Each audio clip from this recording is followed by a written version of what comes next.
Bonsoir à tous, merci de nous accueillir chez vous. Voici les titres de cette édition. Les migrants invités à quitter la rue du stade de Cavani ce vendredi, le temps d'une opération de nettoyage. Mais que deviendront-ils sur le long terme? Où iront-ils? Les riverains s'impatientent, on en parle avec Eliassir Manroufou, conseiller départemental du canton de Mamoudzou 2. À chaque installation de feux tricolores, c'est la pagaille sur les routes. Les feux installés à Passamaïti font encore grincer des dents. Certains automobilistes ont fait plus de 5 heures dans les bouchons. Même le préfet s'en indigne. Une microfolie à Mayotte, elle a été inaugurée en petite terre ce vendredi. Et vous allez le voir, le concept de musée numérique séduit déjà.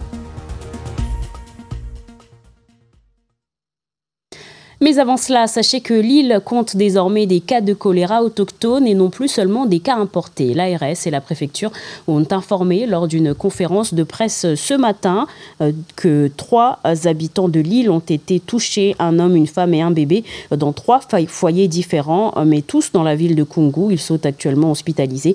On compte donc 13 cas de choléra dans notre département. Plus de 1000 personnes ont déjà été vaccinées. Les autorités ont prévu un plan d'envergure pour Koungou. Olivier Brahik, le directeur de l'ARS, nous en dit plus au micro d'Ismaël Mohamed Ali et Imi Mariam Halidi.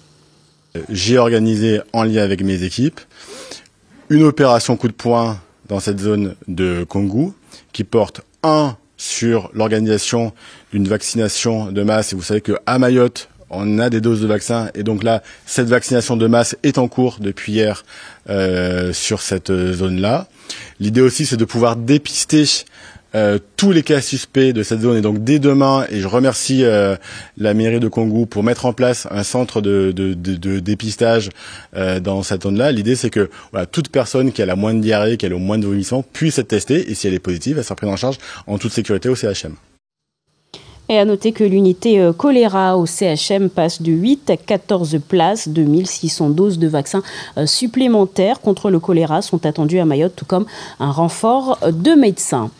Il y a une semaine était inaugurée à Ouangani la première maison médicale pluridisciplinaire de Mayotte, la maison médicale Mouanécha Ali Kombo. Le projet d'envergure, financé en partie par le département et porté par un médecin généraliste mahorais, représente un investissement de près de 3 millions d'euros. Depuis l'ouverture, les patients affluent. Darwesh Daou, Daniel Abdou. À votre arrivée dans cette maison de santé unique en son genre située au centre-ouest de Mayotte, l'accueil chaleureux des secrétaires vous met déjà en confiance. Cet enfant a attrapé la gale. Dès son arrivée, la fillette est prise en charge et le parent reçoit les premières consignes pour éviter une contagion dans l'entourage. C'est une maladie contagieuse, donc il faudra bien traiter aussi le frère, la famille et bien nettoyer en fait tout ce qui est drap et vêtements. La proximité de cette maison médicale apporte beaucoup à la population du Grand Sud de Mayotte. On a notre maison médicale dans notre commune, en plus à Barakani. Ça tombe bien parce que je suis de Barakani. On en profite tous, toutes les communes aux alentours, Sada, Mangaju et Ouangani. Une semaine après l'ouverture, la structure enregistre en moyenne 120 patients par jour. Avec 1200 mètres carrés, l'édifice comprend une pharmacie, un maïoticien échographiste, une sage-femme, un chirurgien orthopédique et ce n'est pas tout. Un cardiologue, il faut compter 1 mois, le temps que son matériel arrive et qu'il débute. Un dentiste, un kinésithérapeute, des infirmiers, un laboratoire pour des prélèvements d'analyse sanguine et un service de radiologie conventionnelle qui fera aussi de l'échographie. C'est un avantage quand même qui est considérable en fait pour Mayotte et nous espérons qu'on va pouvoir améliorer la santé publique en fait localement. Outre son statut de médecin généraliste, Dr Elad est également maître de stage universitaire depuis 2016. À ce titre, il reçoit des internes en médecine générale pour leur formation. L'avenir ici, c'est d'avoir des structures de cette envergure portées par des Mahorais, que ce soit au sud, au nord, dans le centre du coup on l'a déjà, mais en petite terre aussi. Anthony Detouche, également médecin généraliste, s'inspire de l'engagement de son confrère. Il compte lancer le même projet. Il a vocation à avoir à peu près les mêmes professionnels qu'ici, c'est-à-dire un laboratoire, de la radiologie, plusieurs médecins généralistes, des paramédicaux, des sages-femmes. Donc vraiment quelque chose de très complet avec quelques médecins spécialistes. La maison médicale Manesha Ali Kombo compte 13 professionnels de santé et 17 emplois directs et indirects. Ils sont 300, mais pourraient être encore plus nombreux, les aidants familiaux, ces personnes qui apportent assistance à leurs proches, dépendants ou en situation de handicap, pris dans un quotidien pas toujours facile. Certains ne connaissent pas encore leurs droits, ni même leur statut. Une assemblée générale de l'association des aidants familiaux est prévue demain à Mtsapéré.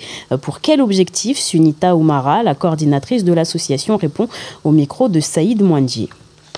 Alors le but de cette assemblée générale, c'est vraiment de passer en revue tous nos actions qu'on a mis en place sur l'ensemble du territoire pendant l'année 2023, d'examiner, comme on l'a dit plus tôt, les difficultés qu'on a rencontrées. Nous, on a vraiment besoin de la voix des Mahorais, parce que c'est à travers ce que les aidants Mahorais vont nous rapporter que nous pourrons faire nos actions pour eux, puisque ces actions, c'est vraiment pour les Mahorais. Donc l'assemblée générale est extrêmement importante, donc j'invite vraiment tous les Mahorais à venir à cette assemblée générale, puisque c'est à travers cette assemblée générale que nous pourrons faire bouger les choses, puisque rappelons-le, à Mayotte, nous sommes tous et toutes aidants. C'est vraiment dans les valeurs mahoraises de s'occuper de ses parents qui sont âgés, de son enfant qui est atteint de handicap, parce que malheureusement à Mayotte, il n'y a pas de centre spécialisé pour ça.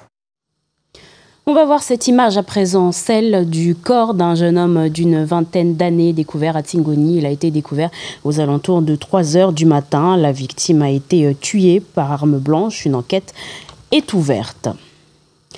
Cette autre information, en bref, le collège de Mtsangamouji a été évacué cet après-midi vers 15h, 1 heure avant la fermeture officielle de l'établissement en cause des échauffourées aux abords de l'école qui ont créé la panique. La gendarmerie serait rapidement intervenue sur le site.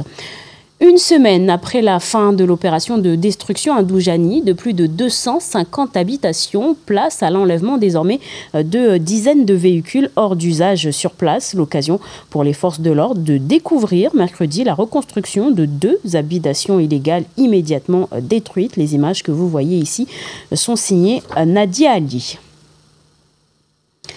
Nouvelle opération des services de l'État et de la mairie de Mamoudzou ce matin aux abords du stade où campent des centaines de migrants d'Afrique des Grands Lacs et de Somalie. Ce qui ressemblait à une évacuation des migrants s'est finalement conclu par un nettoyage de la rue. Aurélien Février, Nadia Aki. Cette femme implore les forces de l'ordre de la tuer. D'autres font comprendre qu'ils sont mieux vivants ici que morts chez eux. À quelques mètres de là, les services de la mairie de Mamoudzou sont en train de nettoyer une partie de la rue du stade, là où se sont installés environ 320 personnes. Ils sont beaucoup plus nombreux ce matin face aux forces de l'ordre. Du coup, après quelques minutes, ils nous ont dit de quitter ici, de quitter pour nous diriger vers la solidarité, sans aucune autre explication. Finalement, l'opération consiste à nettoyer entièrement la rue du stade. Une fois terminée, les matelas de fortune sont réinstallés. La situation à Cavani se poursuit. Ce nettoyage-là, je trouve que ça ne sert à rien. S'ils nettoient après que ce soir même, ils y reviennent, ou même tout à l'heure, les gendarmes y partent, ils reviennent, du coup, je pense pas. Le sujet était au cœur d'une conférence de sécurité ce midi entre le préfet et les élus. Pour les habitants, les gens qui passent là se plaignent des mauvaises odeurs. Du coup, c'était pour en gros nettoyer d'abord les rues, les petits coins de Cavani. Aucun préfet n'a jamais fait ce que lui il fait actuellement et j'ai vraiment confiance et petit à petit on y arrivera. Une nouvelle étape pour le préfet qui annonce vouloir aller au bout du processus. J'ai pas d'état d'âme, le sujet c'est de faire en sorte que mes concitoyens vivent plus tranquillement. Et donc ensuite, nous allons procéder, et c'est l'objectif, à des solutions différentes. Reconduite à la frontière, relogement pour certaines personnes, notamment les femmes et les enfants, et trouver des solutions qui permettent de faire en sorte que la pression à Cavani puisse baisser. La suite prendra du temps, avoue le préfet, puisqu'ils sont 1500 à être venus se faire recenser mercredi aux abords du stade. Et Amdi Loaïdou Soumaïla, le maire de la commune chef-lieu, a réagi à cette opération à Cavani. Il était l'invité de Réunion, la première ce soir, où il est actuellement en déplacement. On écoute sa réaction. Pour quelle raison? Très simple. Nous ne souhaitons pas qui est des camps de migrants illégaux sur le territoire de Mayotte et singulièrement ici de Mamoudzou, raison pour laquelle la ville de Mamoudzou a pris un arrêté pour démanteler ces camps. Et je remercie, parce que vous avez montré les images, je remercie l'ensemble des agents de la ville, l'ensemble du corps préfectoral qui se mobilisent pour enlever ce camp, parce que ce camp, c'est des difficultés à la fois sanitaires, comme vous le savez, avec toutes les maladies qui circulent autour, mais aussi beaucoup de commerces qui n'arrivent pas à travailler dans de bonnes conditions. Et pour aller plus loin sur le sujet, je vous le disais en titre, on reçoit Eliassir Manroufou, conseiller départemental du canton de Mamoudzou 2. Bonsoir, merci d'être avec nous. Bonsoir Anastasia et bonsoir aux Maoris qui nous écoutent aujourd'hui. Alors on l'a vu dans ce reportage, après cette opération de nettoyage, les migrants ont immédiatement réinvesti les lieux. Le maire, on vient de l'entendre, estime qu'ils ont été quelque part délogés grâce à son arrêté. Mais on a l'impression que les autorités sont un peu dépassées par cette situation. Comme votre collègue Laini, vous faites confiance à ces autorités malgré tout ? Confiance, c'est pas le bon mot. Moi, je suis dans le dialogue. J'observe, je suis dans le dialogue et j'ai envie de croire qu'on y arrivera avec du temps. Mais de là à dire que j'ai confiance, non, parce que aujourd'hui, nous observons concrètement que la solution n'existe pas. On se rappelle tous la vague de migrants qui a été amenée par charter en métropole.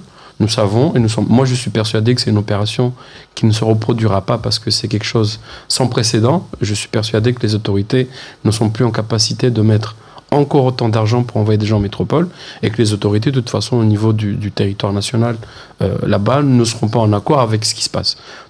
Surtout si on prend en compte le fait qu'on a la poche des jeux des îles. Donc moi je suis très sceptique. Je suis très sceptique. Je pense que ces personnes-là vont rester là, mais j'exhorte les autorités, les services de l'État, les services de mon département de la protection de l'enfance surtout, parce que moi ce qui me peine, une des choses qui me peine le plus, c'est de voir des enfants qui dorment dans ces ruelles-là, dans la ruelle de Cavani, c'est de voir des femmes enceintes qui dorment encore là. Ça c'est quelque chose qui me fait beaucoup de peine et on ne peut pas aller plus loin que ce qu'on a fait et perdre notre humanité. C'est vrai que cette situation nous gêne énormément. Parce que alors, selon vous, qu'est-ce qu'on pourrait faire pour ces migrants-là ? Qu'est-ce qu'on pourrait faire ? La réponse, concrètement, je ne l'ai pas. Je pense que la réponse, elle est collective et elle appartient au service de l'État, au département et à la ville de Mamoudzou. Nous ne pouvons pas. Le préfet nous a expliqué encore aujourd'hui que le ministère du Logement a fait une promesse de mettre à disposition du département 5 millions d'euros pour reloger ces personnes-là. Nous attendons de voir quelle sera la solution proposée avec ces 5 millions. Mais c'est quand même près de 1500 personnes. Je suis persuadé que les 5 millions pourront sortir ces personnes-là de la rue dans un instant T pour trouver des solutions, parce que moi je pense réellement que l'OFPRA doit rapidement accélérer ses procédures pour que toutes les personnes qui n'ont pas vocation à rester sur le territoire national puissent être reconduites chez eux.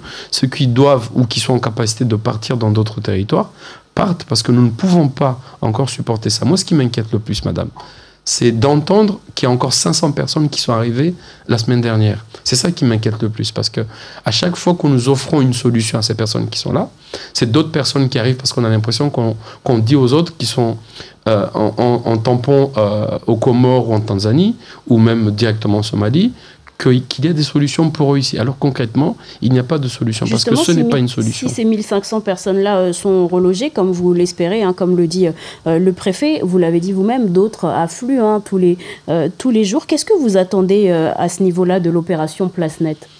Moi j'attends de l'opération Place Nette qu'il y ait une explication concrète de ce que l'État a appelé le rideau de fer. Que ce rideau de fer ne doit pas être uniquement autour de Mayotte, avec des moyens effectivement aériens, des moyens au niveau de la mer pour surveiller et intercepter les gens qui viennent. Mais nous savons tous que les migrants, quand ils viennent, et surtout quand ils savent qu'ils sont en capacité d'être demandeurs d'asile, ils ne se cachent pas de la police. Ils viennent, ils se rendent, ils passent par le centre de rétention, puis ils sont relâchés dans la nature, faute de place. Donc concrètement, aujourd'hui, la solution ne doit pas être cherchée à notre niveau ici, mais directement dans les pays limitrophes, notamment aux Comores, en Tanzanie et directement en Somalie. Et c'est la politique internationale de notre pays, pas de notre département, mais de notre pays, qui doit intervenir pour protéger notre territoire. Merci beaucoup, Eliassir Manroufou, d'avoir été notre invité ce soir. Je vous en prie.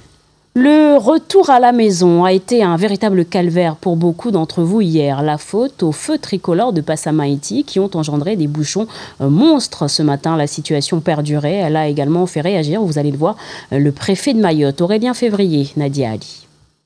Jeudi soir, les messages sont tombés les uns après les autres sur les réseaux sociaux, témoignant du calvaire vécu par les automobilistes. Le fautif, c'est lui, le feu tricolore. Depuis hier, il est en service au carrefour du cimetière de Passamenti.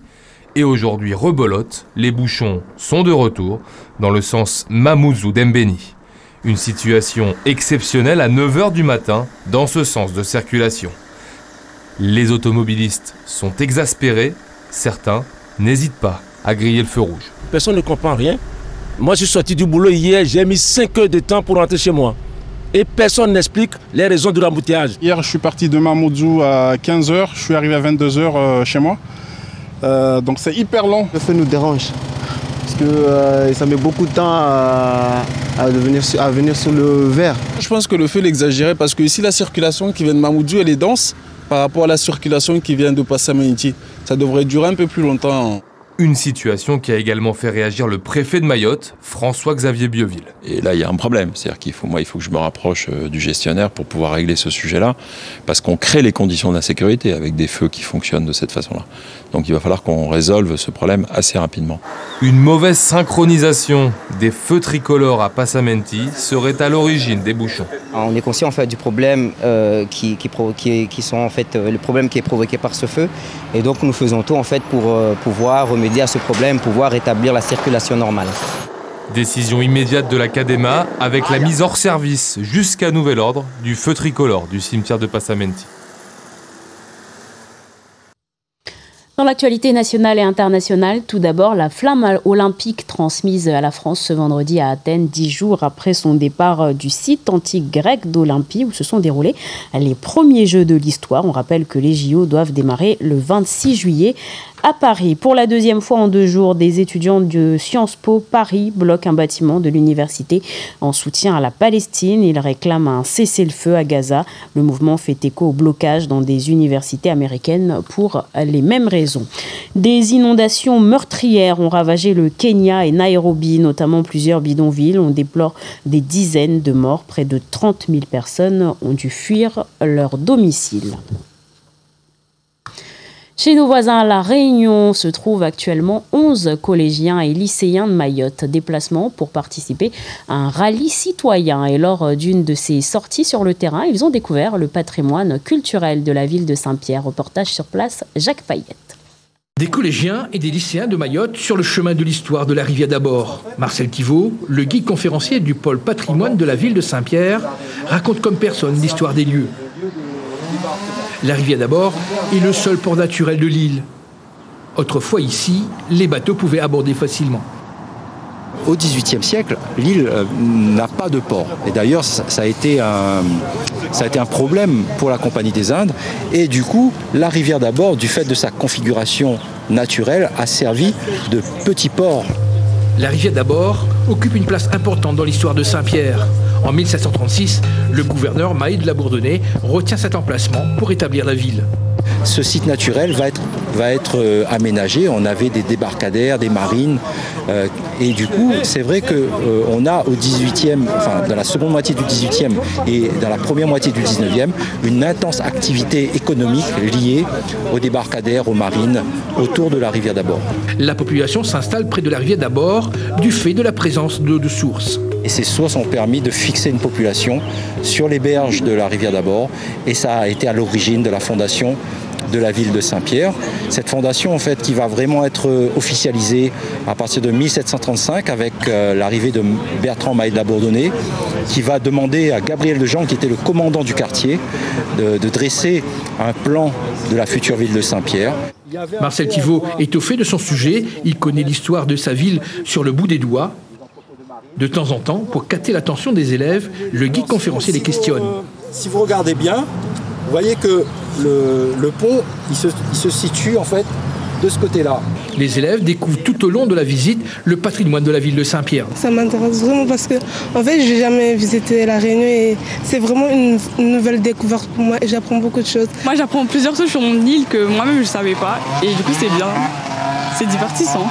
C'est super. La visite, elle est apaisante, c'est doux.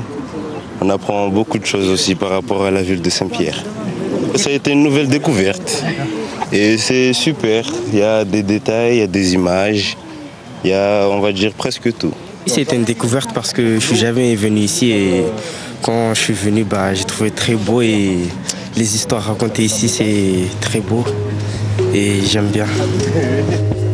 Le service Pôle Patrimoine de Saint-Pierre œuvre toute l'année pour valoriser et faire connaître le patrimoine architectural historique de la ville. Il travaille beaucoup avec le public scolaire, mais aussi le grand public lors de manifestations telles que les Journées du patrimoine. La bibliothèque municipale de Pamandzi et Mayotte a désormais sa microfolie. La première, il s'agit d'un dispositif qui permet de faciliter l'accès à l'art et à la culture par le biais du numérique. Le dispositif est porté par le ministère de la Culture. L'inauguration de la microfolie de Petite Terre a eu lieu ce matin et les premiers testeurs ont été conquis. Zora Abdoukafe, Hassadi, Razafitseeno. S'immerger dans la réalité virtuelle grâce à des casques, une première pour ces élèves de CM2 de l'école primaire de Pamandzi 3. Et là, tu me vois comment? Je te vois avec des grosses mains. Des grosses mains? J'en ai combien là? 11. Avec cet outil, les mathématiques, surtout la géométrie et l'espace à 4 dimensions, sont plus simples. Je vois des trucs en noir et blanc. Et ici, devant moi, il y a un écran. Et je vois tout en noir et blanc. Et c'est bizarre, comme si c'était flou. Ça fait un peu bizarre. Flou, mais c'est trop bien. Il y a aussi des tablettes connectées qui permettent d'apprendre tout en s'amusant. J'ai découvert que c'était simple, finalement, de pouvoir observer les merveilles du monde grâce au numérique. Dans cet espace Microfolie, il y a plus de 3870 contenus éducatifs et culturels. Les enseignants peuvent utiliser ces outils numériques comme support pédagogique. Permettra aussi, en tant qu'enseignant, de faire autre chose que les manuels tout le temps, mais de travailler autrement et c'est très innovant. Si de visiter des musées et aussi de voir ce jardin connecté qui nous permettra de venir avec des scènes ouvertes, par exemple, de voir notre patrimoine et notre culture s'enrichir encore plus. Le projet Microfolie a vu le jour grâce à la collaboration de 12 musées de France et d'Europe. La municipalité de Pamandzi a déboursé 50 000 € et l'État 145 000 € pour faire voyager les scolaires à travers le temps et l'espace jusqu'à la culture. Et c'est ici que votre édition prend fin. Merci beaucoup de l'avoir suivi. Dans un instant, la météo avec Joséphine Rakoto. L'info demain revient en radio dès 5h avec Zalhata Dahalani. L'info week-end en télé, ce sera avec Papino Zaidani. À 20h, on vous propose la série Mystère en eau trouble. Je vous souhaite un bon week-end et prenez soin de vous.